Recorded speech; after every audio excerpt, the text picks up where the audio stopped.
Empatnya adalah nama Erick Thohir, Sandiaga Uno, Mahfud MD, hingga Khofifah Indar Parawansa. Kode Mahfud jadi pendamping Ganjar Pranowo sebenarnya sudah cukup lama terlihat di depan publik. Puncaknya saat Mahfud dan Ganjar mengunggah foto ngopi bersama dengan teman lama. Dan juga soan ke rumah sang Ketua Umum PDIP Megawati Soekarno Putri sehari jelang pengumuman. Tim Liputan, Kompas TV.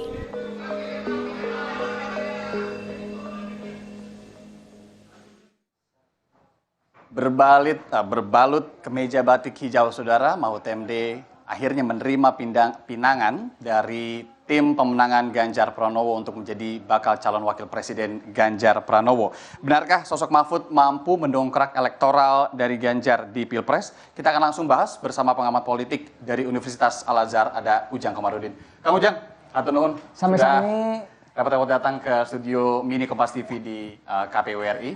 Kang Ujang, bagaimana melihat sosok Mahfud MD sebagai pasangan Ganjar? Apa kira-kira kriteria utama yang kemudian diputuskan oleh para partai pendukung gitu ya, akhirnya memilih Mahfud? Pertama, Pak Mahfud itu populer.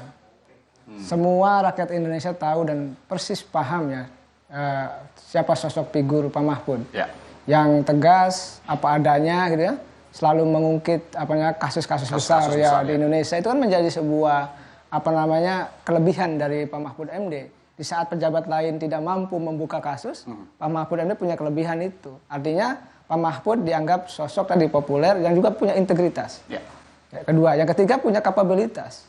Artinya secara hitung kalkulasi, rasionalitas dan objektif, ya PDIP ya rasional memilih Pak Mahfud.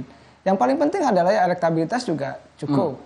Dan yang paling penting lagi ya dalam konteks itu semua adalah irisan daripada misalkan Pak Mahfud MD tadi berbatik hijau, itu irisan dengan kalangan pemilih terbesar di Republik ini, yaitu kalangan grassroots dari kalangan Nahdliyin. Itu pun ada artinya ya, Kang. Kenapa kemudian tadi kita lihat Pak Mahfud menggunakan batik hijau yang kemudian mayoritas warnanya hijau, kemudian ada corak-corak sedikit gitu ya. Nah, tadi Kang Ujang sudah menyebutkan secara kapabilitas pekerjaan, kemudian juga popularitas, elektabilitas juga kemudian dikenal oleh masyarakat Indonesia.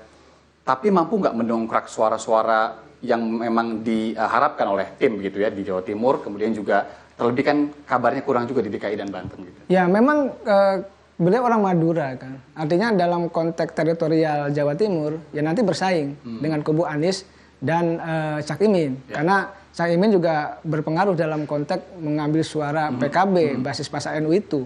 Oleh karena itu ya tadi harapannya adalah PDIP meminta Pak Mahfud mendampingi Pak Ganjar, tentu tadi ingin mengambil suara yang besar ya, ceruk pemilih dari NU di Jawa Timur itu. Apakah bisa atau tidak ya kita tunggu. Tetapi ya saya meyakini ya Pak Mahfud ini kan interaksi dengan masyarakat Jawa Timur, masyarakat NU kan sudah lama, sudah terbangun sejak lama. Bahkan beliau itu kan salah satu orang kepercayaan Gus Dur gitu ya, dan menjadi kabinet juga di kabinet Gus Dur ketika itu.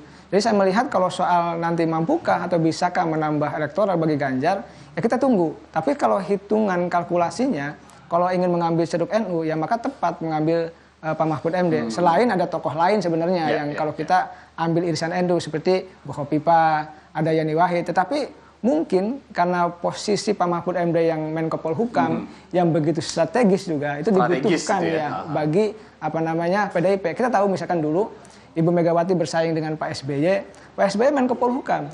Ya itu kan karena kuatnya posisi Menko Polhukam juga akhirnya Pak SBY mampu memenangi pertarungan ketika itu. Jadi begitu strategisnya posisi itu, tahu persis bahwa di kita ini ada dua, Mas Anda.